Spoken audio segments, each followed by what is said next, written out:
Naliligo sila doon sa dahon, naliligo. Ayun. Naliligo. Naliligo? Yung sa mga hamog? Oo, ayong tubig ko lang, no? Ayan, ayan. Hindi na sila ng isa.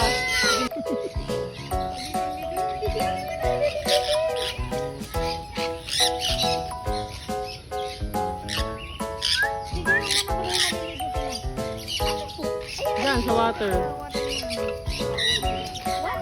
Ay, yung water ng mga leaf. Basta kasi. Ito na yung uwak ng laki. Hindi ba nang dadagit ako? Aba, may walk pala dito.